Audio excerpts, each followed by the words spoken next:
Информацијата за поразот од Хеленик Петролеум стигнала до владата на почетокот на неделата. Но според енергетскиот советник во владата, Виктор Андонов, поразот е преполовен, односно наместо 42,6 милиони евра, државата на грците ќе им плати 21,4 милиони евра од парите на граѓаните.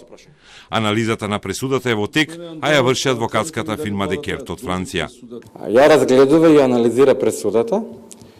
По завршување на тој процес, заедно со координативното тело од владата, кое е задолжено за арбитражните постапки, ќе предложат на владата соодветни чекори, кои треба да се превземат во однос на објавувањето на пресудата од страна на арбитражниот суд во Париз. Грчките медиуми пак тврдат дека Хеленик Енерджи, поранешен Хеленик Петролеум, во спорот со Македонија за ОКТА добиле 80% од бараните 32 милиони евра, односно 25,6.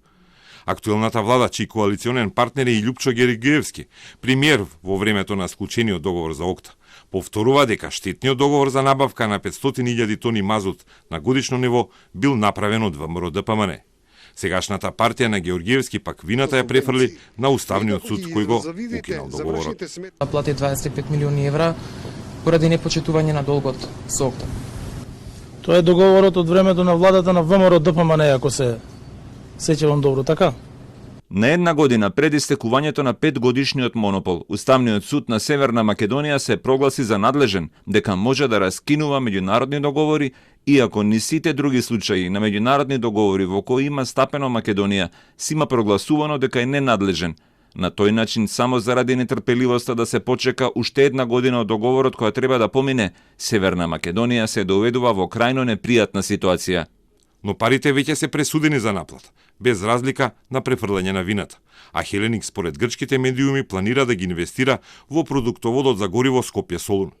Владата не дава прецизен одговор дали тоа ќе го промени односот во сопственоста на Скопје-Солун, во кој Македонија има 20% удел, а Хеленик има 80%.